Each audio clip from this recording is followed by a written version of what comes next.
Okay, and now coming back to our example that we were discussing. So our example was that the quadrants were placed into two woodlands, and then the number of the woodlice species were counted.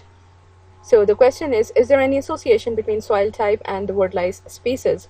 And the null hypothesis that we stated is there is no association between soil type and woodlice species. And the alternate hypothesis is there is an association between soil type and woodlice species. And this is the observation, and these observations are presented in a contingency table. Now, after stating the null hypothesis and the alternate hypothesis, what is the next step in chi-square?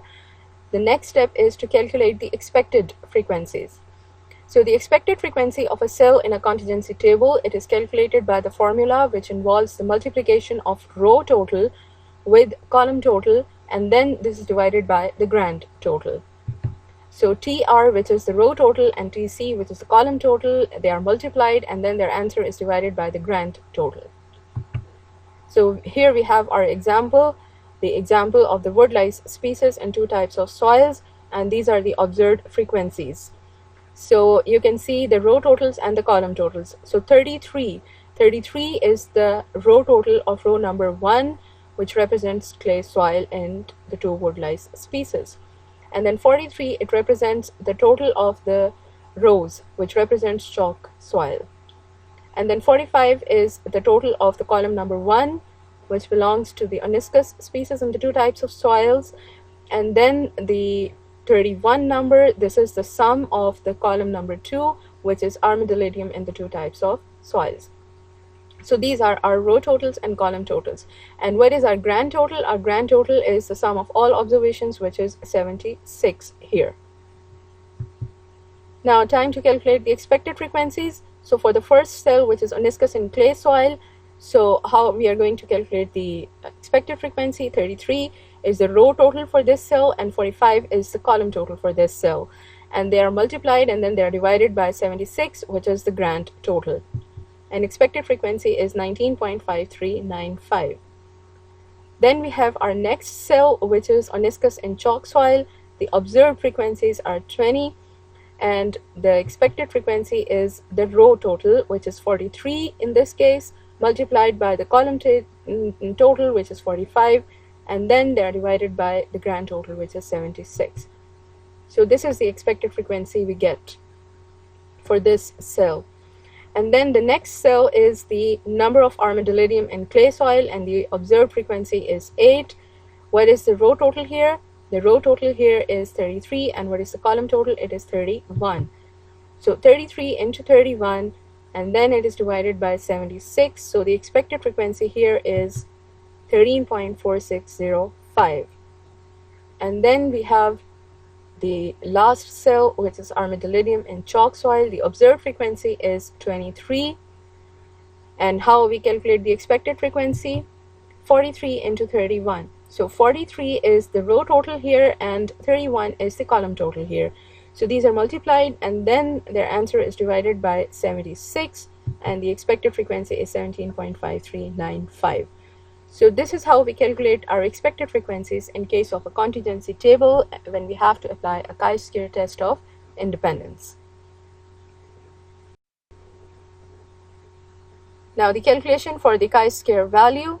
So we have calculated our expected frequencies, and we can see that the sum of our observed frequencies and the expected frequencies is same. Now what is the next step? We have to take the difference between the observed and expected frequency for each of these observations. So first observation, which is 25, which is Oniscus in clay soil. So 25 minus its expected frequency, 19.5395, and the answer is 5.4605. Then 20 minus 25.4605, 20 is the observed frequency for Oniscus chalk, and the expected frequency is 25.4605, and the answer is minus 5.4605. And then the next cell, which is armadillidium in clay soil, the observed frequency is 8, and the expected frequency is 13.4605, and their difference is minus 5.4605.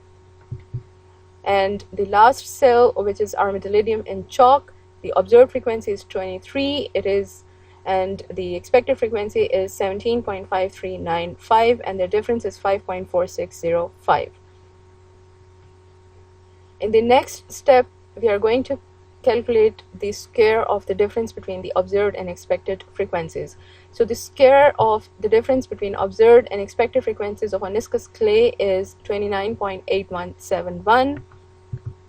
And then for the next cell, which is viscous chalk, again the square of the difference between the observed and expected frequencies is 29.8171. And similarly, we calculate the square of difference between observed and expected frequencies of our next two cells. Then in the last column, we are going to calculate our chi-square value through this method that we are going to divide the square of the difference between observed and expected frequencies by the expected frequency of the same cell. So we are going to take the square of the difference between the observed and expected frequency of viscous clay, which is 29.8171, and then we divide it by the expected frequency of viscous clay, which is 19.5395, and our answer is 1.526. Then in the next cell, the square of the difference between observed and expected frequency of viscous chalk, which is 29.8171, it is divided by the expected frequency of the same observation, and the answer is 1.1711. Then in the next cell, 29.8171, which is the square of difference between the observed and expected frequency of armadillidium in clay soil, is divided by the expected frequency of the same observation, and the answer is 2.2152. And then the next column, we have the square of the difference between the observed and expected frequencies of armadillidium chalk, and it is divided by the expected frequency of armadillidium in chalk soil, and the answer is 1.7. Now, as a final step, we are going to take the sum of these values. So we are going to take the sum of 1.526 plus 1.1711 plus 2.2152 plus 1.7.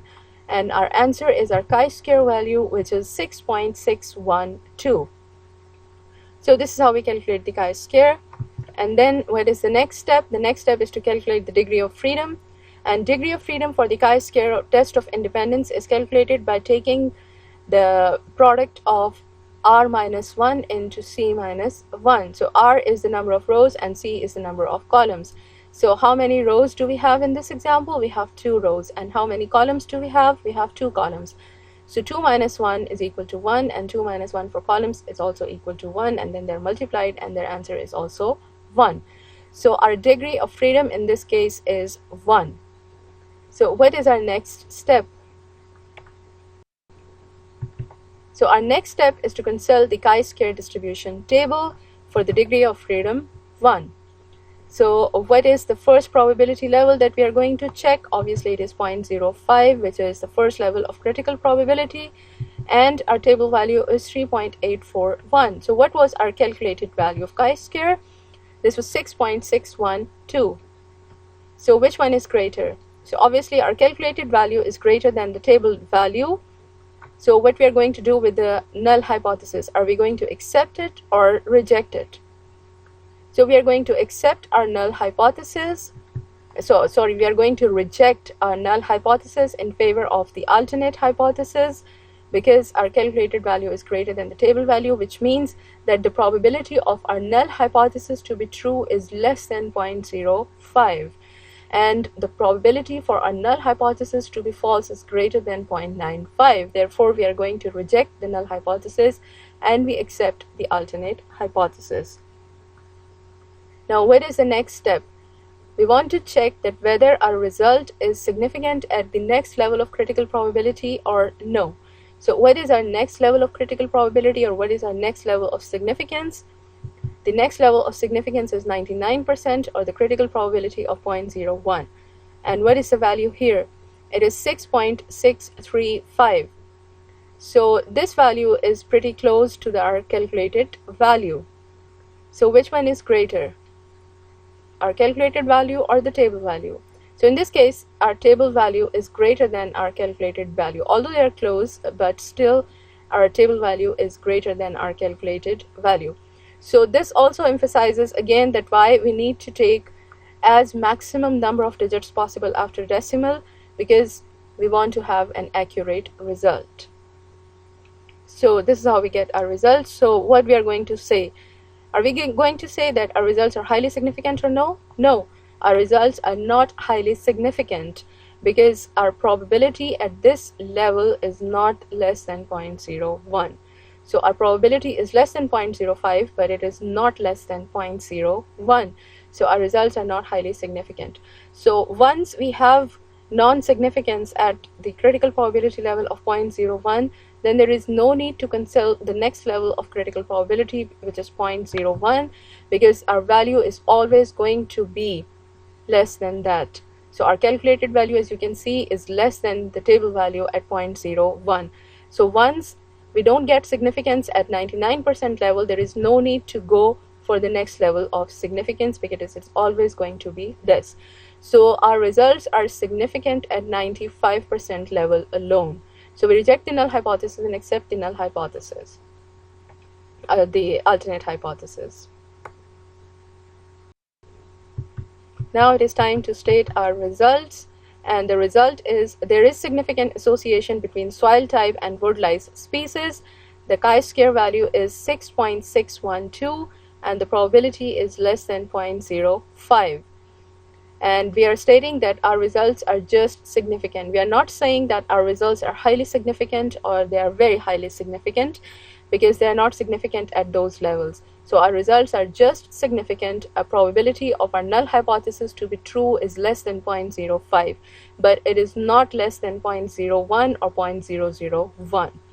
But still, we are going to reject it because it is less than 0.05, which is the first level of our critical probability. So our result is there is significant association between soil type and wood lice species, which was our alternate hypothesis.